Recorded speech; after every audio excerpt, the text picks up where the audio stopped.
C'est l'été, et cette année on a de la chance car il fait beau et chaud. Et on va en profiter pour s'intéresser à un mythe autour des ventilateurs de PC. Où est le lien entre la météo et nos ventilateurs de PC? Eh bien, quand on a chaud, nos PC aussi ont souvent chaud. Et la première étape pour améliorer le refroidissement de son PC, c'est de le dépoussiérer. Il existe plusieurs techniques pour nettoyer et dépoussiérer son PC et on ne va pas s'intéresser à ça aujourd'hui. En revanche, je pense que vous êtes tous d'accord pour dire que l'une des techniques les plus efficaces, c'est de passer par de l'air comprimé. Que ce soit avec un compresseur et une soufflette, ici j'ai la version sans fil, ou bien en passant par une petite bonbonne dépoussiérante, l'air sous pression est souvent la meilleure solution pour se débarrasser de la poussière. Et c'est là où apparaît le sujet du jour, notamment pour ceux qui dépoussièrent leur PC avec un compresseur. Si vous l'avez déjà fait, vous vous êtes peut-être déjà amusé à faire tourner les ventilateurs. Car si vous soufflez sur un ventilateur, celui-ci se met à tourner. Et parfois, quand on a envie de s'amuser, on fait tourner les ventilateurs à des vitesses beaucoup plus élevées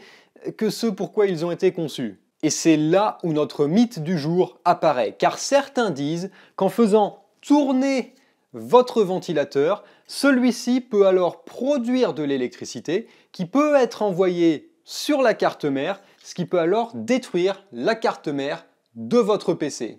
C'est un argument qui revient souvent lorsque l'on voit des gens nettoyer leur PC et certains disent que c'est aussi la raison pour laquelle il faut bloquer son ventilateur ou ses ventilateurs lorsqu'on est en train de les dépoussiérer pour ne pas qu'ils tournent.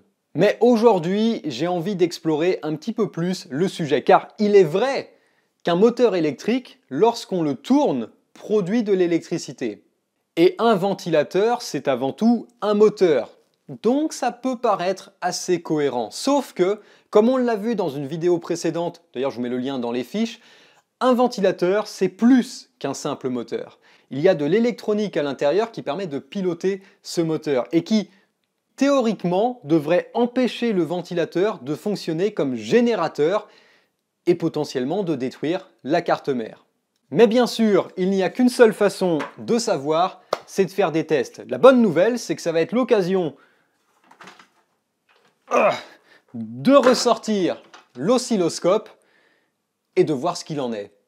Pour cette expérience, on va utiliser un oscilloscope pour visualiser les tensions que l'on peut potentiellement retrouver à l'entrée, j'allais dire à la sortie, mais pour le coup à l'entrée de notre ventilateur, c'est-à-dire au niveau du fil. On ne va pas utiliser la bombe dépoussiérante parce que généralement ça ne produit pas suffisamment de pression pour vraiment faire tourner un ventilateur rapidement et puis surtout ça ne dure pas longtemps. Le mieux c'est le compresseur et la soufflette. Le problème c'est que je ne peux pas trop monter un compresseur ici, donc on va éviter. À la place, on va substituer le compresseur par la Dremel et on va l'utiliser pour tout simplement faire tourner un ventilateur. Comme sujet, je vais utiliser ce petit ventilateur. Je vous l'avais déjà montré, je crois, dans la vidéo sur les ventilateurs. Celui-là, je l'ai modifié pour tout simplement brancher des fils au niveau des bobines qui composent le moteur qui permet de faire tourner les pales. Ça va me permettre de vous montrer qu'effectivement, un moteur qui tourne produit de l'électricité. Mais ce n'est pas ce qu'il y a en sortie du ventilateur. On va pouvoir utiliser après d'autres ventilateurs. Alors j'ai celui-là sous la main, mais on prendra peut-être plus d'exemples pour vérifier sur d'autres marques. Et on viendra tout simplement se brancher sur le connecteur 3 ou 4 pins et voir s'il se passe quelque chose. Mais avant toute chose, petit test pour vous montrer que effectivement un moteur qui tourne, c'est bien un générateur et pour être sûr aussi que l'oscillo fonctionne. Ça risque d'être un petit peu bruyant, mais normalement on devrait avoir une sinusoïde à l'écran.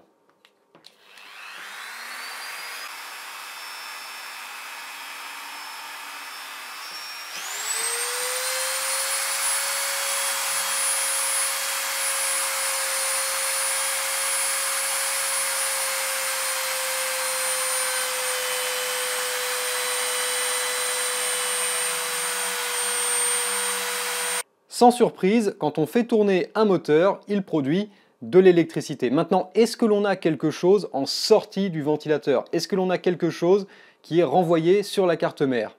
J'ai branché les 3 sondes de mon oscilloscope sur les fils du ventilateur. J'en ai branché 3 pour pouvoir visualiser tout ce qui peut éventuellement se passer sur la connectique. Là où on a le plus de chances de retrouver une tension, ce serait sur l'alimentation, c'est-à-dire entre la masse et le plus 12 volts. Mais pour être sûr, on va visualiser les deux autres fils. J'en ai parlé dans la vidéo sur les ventilateurs. C'est le fil PWM, donc qui permet à la carte mère de commander la vitesse du ventilateur, et le fil qui renvoie un signal donc du ventilateur vers la carte mère pour indiquer au PC sa vitesse de rotation.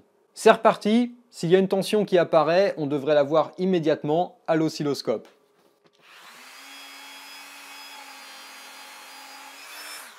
On a effectivement une tension qui apparaît, c'est sur mon canal 2 que le signal que l'on voit renvoie en fait la vitesse de rotation du ventilateur. Je vais mettre des mesures pour regarder la tension et voir si on atteint quelque chose de potentiellement dangereux pour la carte mère.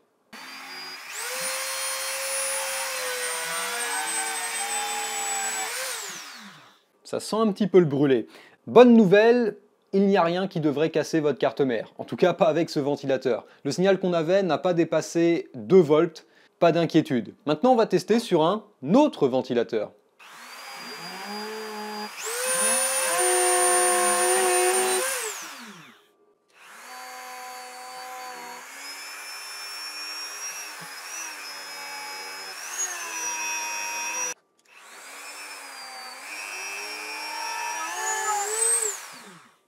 Alors, quels sont les résultats? Eh bien, je tiens à dire que j'avais faux.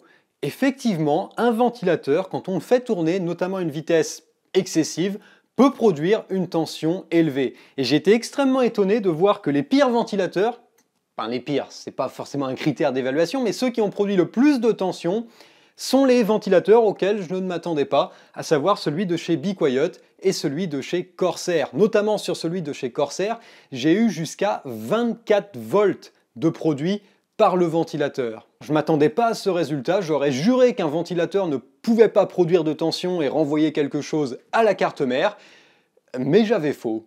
Pour information, tous les ventilateurs sont toujours fonctionnels, donc ça n'a pas tué les ventilateurs en eux-mêmes. Ça ne veut pas non plus dire que le ventilateur va nécessairement tuer la carte mère. La carte mère peut peut-être résister à cela, surtout que le courant produit n'est peut-être pas très important.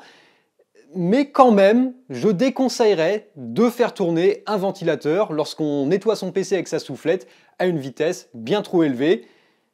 Il vaut mieux le bloquer. D'autant plus que bloquer le ventilateur aide fortement pour retirer la poussière. Si vous le laissez tourner, généralement la poussière ne se décolle pas. Voilà, merci d'avoir regardé cette vidéo. J'espère que vous aurez appris quelque chose. En tout cas, moi, j'ai appris quelque chose. Dans le pire des cas, j'espère que ça vous aura confirmé quelque chose que vous pensiez vrai. Si vous avez aimé cette vidéo, n'hésitez pas à la liker, n'hésitez pas à la partager, n'hésitez pas à vous abonner si ce n'est pas déjà fait. Vous pouvez également aller faire un tour sur utip.io/goodwin pour soutenir la chaîne. Sur ce, je vous dis salut à tous et à la prochaine!